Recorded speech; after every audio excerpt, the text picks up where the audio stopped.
Here we are. It's the creative return platform where being human is the art. And this is a series where I am reading to you this book I brought forward, Finding My Bones, a fantastical memoir of my endless metamorphoses and lessons learned. And I hope you're enjoying reading along with me. We ended at chapter 9. And so today I am going to continue with chapter 10, Without Much Ado. If you enjoy, if you have any questions, just pop them in the comments and let's have a conversation. That's why I'm doing this. I'm also rereading this book for the first time after I published it last year, because I wrote it as a form of medicine for myself. Because wow, metamorphosis is continuous. And I find myself in a mushy chrysalis at the moment. So I'm always curious to see what lands for me.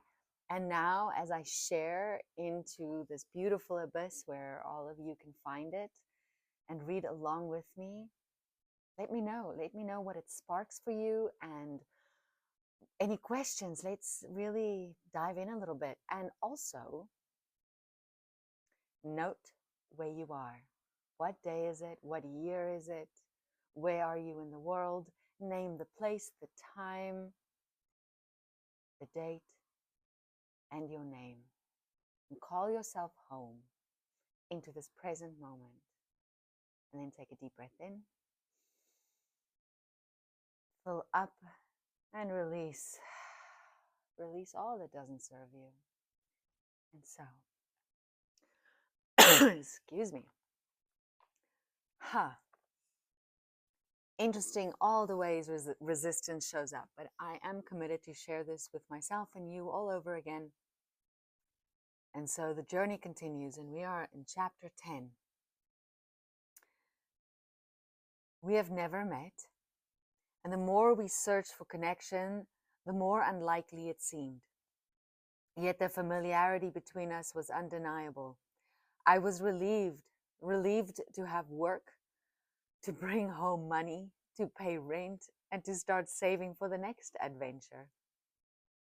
I had left the Kool-Aid job and walked away from the forced sale of advertising. The friend who had so generously shared her space with me was also relieved. The overwhelming feeling at that time was just that, relief. Europe awaited me. London held its escapades, its lessons, its mysteries.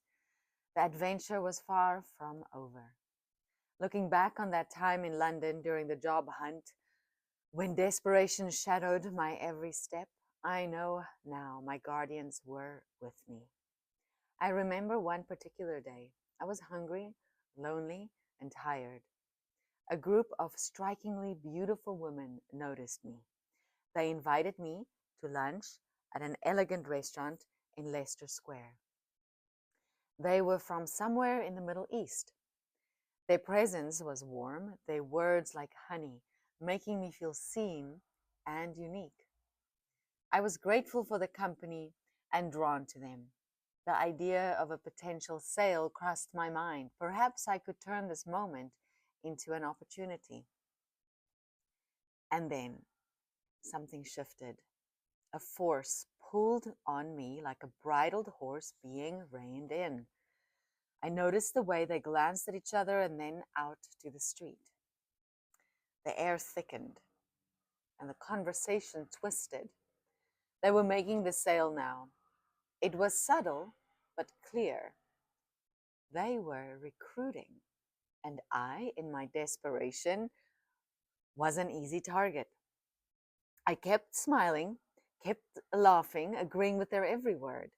And when they offered me a ride home, the pressure around me was tangible. Their luxurious lifestyle was meant to entice me, to make me believe in the ease of it all. But the price? My freedom. I accepted the ride, knowing they would follow me either way. I gave them an address that wasn't mine, and with a show of gratitude, I stepped away into a strange building. I waited. My heart pounded as I watched them from a distance. When I was sure they were gone, I walked home, breath shallow, heart racing. That was when I saw it. A strange glow called to me down an alley, pulling my attention. I turned my body still tense, my senses sharp. In the furthest corner, La Loba sat by a fire, sorting bones.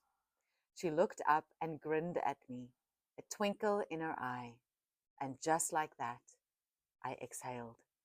I felt weightless, as if I were floating across the street into Hyde Park.